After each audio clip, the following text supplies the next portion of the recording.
Good day, sir. I am Irish Gutierrez, together with Piuno Clarissa, Harry Boreal, and Falconaya Nathaniel. We are here to present our farm system title defense. So first is laundry management system. So the content is objective of the study, scope of the problem, and system review.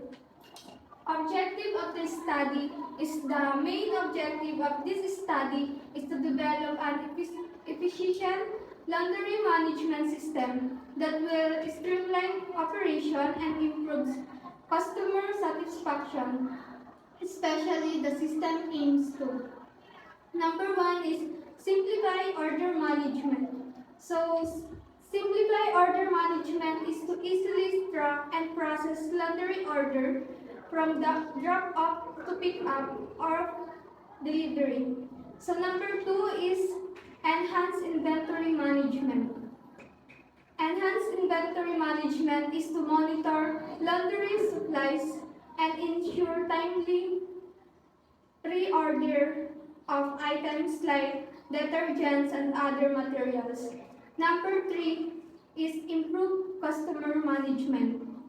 Improved customer management is to store and manage customer information, making it easier to track their preferences and other history. Number four is streamline billing and payment. So streamline billing and payments is to automate the generation of bills and provide various payment options to a customer. Number five is optimize scheduling. Optimized scheduling is to schedule laundry pickups, deliveries, and worker shift efficiently. Number six is generate report.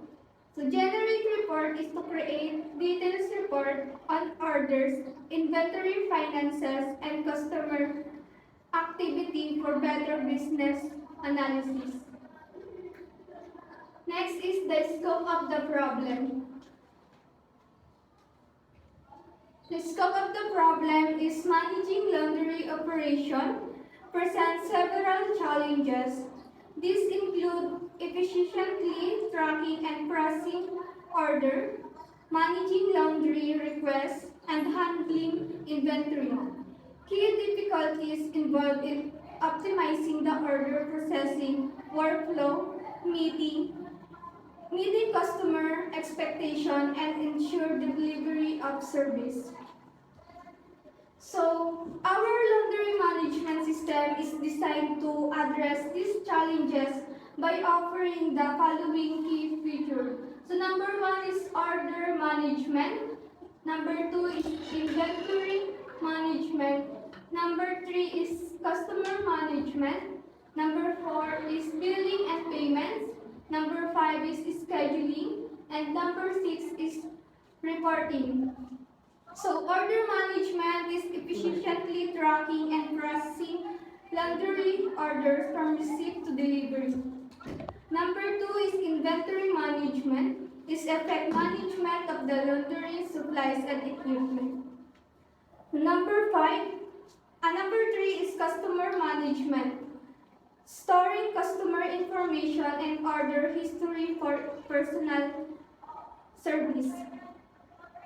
Number four is billing and payment, streamlining financial instruction through automated billing and payment processing. Number five is scheduling. Scheduling is optimizing pick-up and delivery times for timely service. And last is reporting. Reporting is generating comprehensive report for insight and decision making. So ito yung system feature, ang nilalaman niya is ng order management, customer management, convenience, billing and pay delivery, customer inherent, and order moment. Next is bicycle rental management system. Bicycle rental management system. Content, number one is objective of the study. Second, scope of the problem. Third is system features. Objective of the study. The study has a basic aim of creating a bicycle rental management system that will enhance the operations of the bicycle rental business. More especially, the system aims to: number one, improve bike inventory management; second, enhance customer management; third, simplify the reservation process; fourth, optimize transaction processing; fifth, track maintenance effectively; and last, generate reports. 1. Improve bike inventory management. Keep track of the available bicycles, including the status, when did available, under maintenance, and ensure efficient management of the fleet. Second, for enhanced customer management, retain customer profiles, including rental history and personal details, to offer better services and faster transactions. Third, simplify reservation process. Allow customers to reserve bicycles online or in store, making the process easier and faster. Fourth, optimize transaction processing. Enable smooth payment processing, tracking of rentals, and calculation of charges, ensuring transparency and accuracy. Fifth, track maintenance effectively. Prepared and schedule regular maintenance for bicycles, ensuring they are always in good condition for customers. Last, generate reports, supervise detailed and reports on rentals, income, height, usage, and maintenance to help business owners take informed decisions. For a scope of the problem bicycle rental system faces several challenges, including: first, inefficient bike vendor tracking; second, limited customer management; third, reservation issues; fourth, complex transaction handling; fifth, maintenance problems; and thus lack of reporting. For inefficient bike vendor tracking, without a centralized system, it's hard to know which bikes are available and that are need maintenance, leading to delays and confusion. Second, limited customer management. The tracking customer details manually can lead to errors and slowly service. Third, reservation issues. Customers often face difficulty in reserving bicycles ahead of time, leading to inconvenience and possible lost business. Fourth, complex transaction handling. Manually calculating rental fees and processing payments may result in errors and longer waiting times. Fifth, maintenance problems. Lack of proper tracking for bike maintenance can result in unsafe or unavailable bicycles for rent. And last, lack of reporting. Without proper data collecting and reports, it becomes difficult for business owners to assess performance and make improvements. The system features shows first the bike inventory, then customers, and then the reservations. Sa baba is reservations, billing system, and maintenance tracking. Next, employee management system. Content, object of the study, scope of the problem, and system features. Objectives of the study. The main goal of this study is to create an employee management system that helps companies manage the workers more easily. Here are the specific objectives. Number one is keep employee records organized. Dito po mapasok yung mga importanteng information about sa mga workers na this means keep of the important information of worker in one place, so it should be safe and also easy to access when needed. Then track attendance. For example, is using a sheet employees can use an electric card or fingerprint scanner to record when they arrive or leave. Next is manage performance reviews. Ang example nito ay yung system will keep the track of an employee's achievements and the areas of improvement, so the manager can use all the details and provide feedback to help the employee grow. Number 4 is simply payroll. If an employee works extra hours, the system will automatically add the extra pay.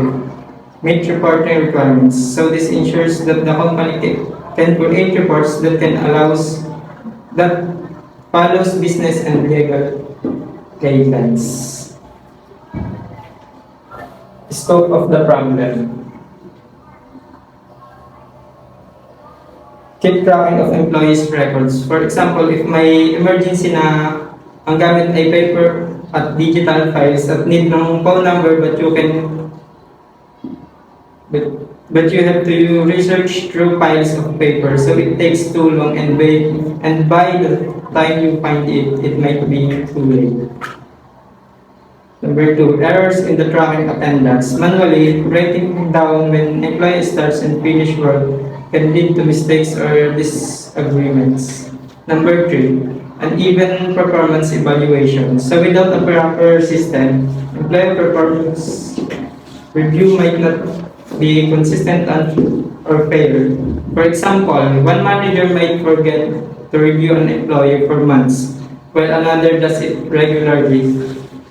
It's leading to unfair treatment.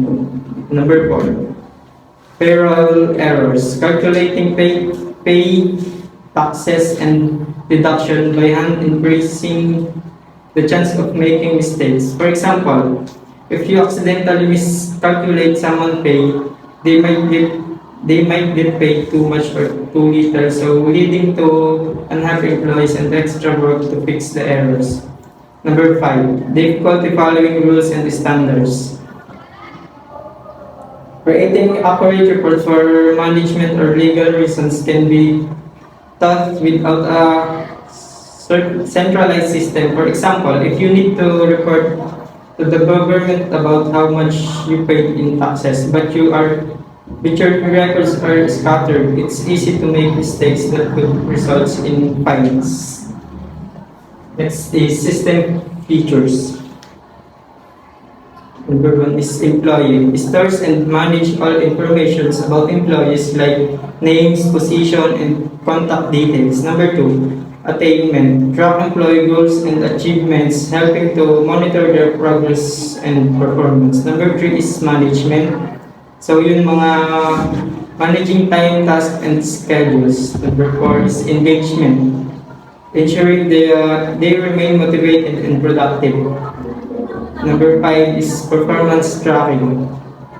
Monitors how well employees are doing in their jobs and helps with evaluating their performance. Number 6, payroll. Handles employees' salaries, bonuses, and deduction, ensuring everyone is paid correctly. Reportants generates reports on different aspects of employees like attendance or performance. Number 8 is compliance, ensures that the company follows all the necessary labor laws and regulations.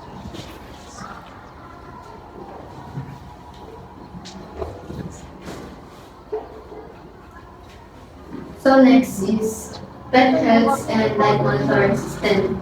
Ang content links, ganun din, objective of the study, scope of the problem, and system features.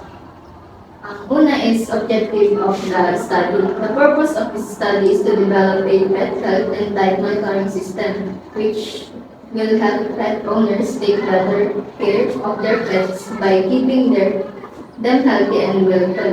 So this system aims to, una is monitoring pet health. So kapag sinabing monitor pet health is, system keep track of your pet health details like yung weight, vaccination, and any illnesses. Ang example nito if your cat vaccinated last month, the system will remember that date and remind the next vaccination.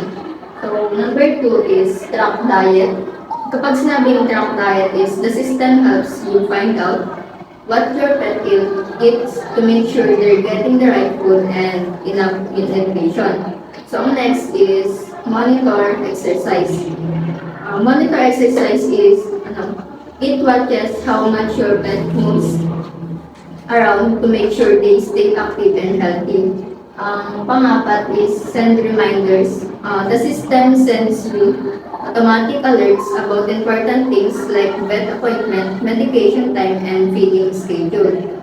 Ang next naman is analyze data. Kapag sinabing analyze data is, it reviews all the information about your pet health, diet, and exercise to give you helpful tips and report. Ang next naman is scope of the problem. Managing your pet health and diet by yourself can lead to several problems. Ang una is hard to track health. Kapag sinabing hard to track health, ito yung mahirapan ka to keep a good record of your pet health if you don't have a system. Ang example nito is, if you don't write your pet vet visit and symptoms, you might forget important health changes. Ang next is double diet. Kapag ito naman is without tracking, you might not realize if your pet's food is good for them or if they're eating too much. Ang pangatlo naman is no exercise tracking. It hurts to know if your pet is getting enough exercise without tracking their activities. Ang example nito ay if you don't record of your pet playtime or walk, you might not realize they're not moving enough. Ang pang-apat is moving reminders. Forgetting reminders. Kapag sinabing forgetting reminders ay pet owners might miss important dates like vet appointment or when to give medical without reminders. Ang number 5 is lack of insight. Kapag sinabing lack of insight is without looking at data, it taught to see patterns or changes in your pet health, diet, or exercise. So ito yung system features ng pet health. Calories counting, health monitoring, time tracking, exercise log, commitment, reminders, tapos, yun. So that's all, sir. Thank you.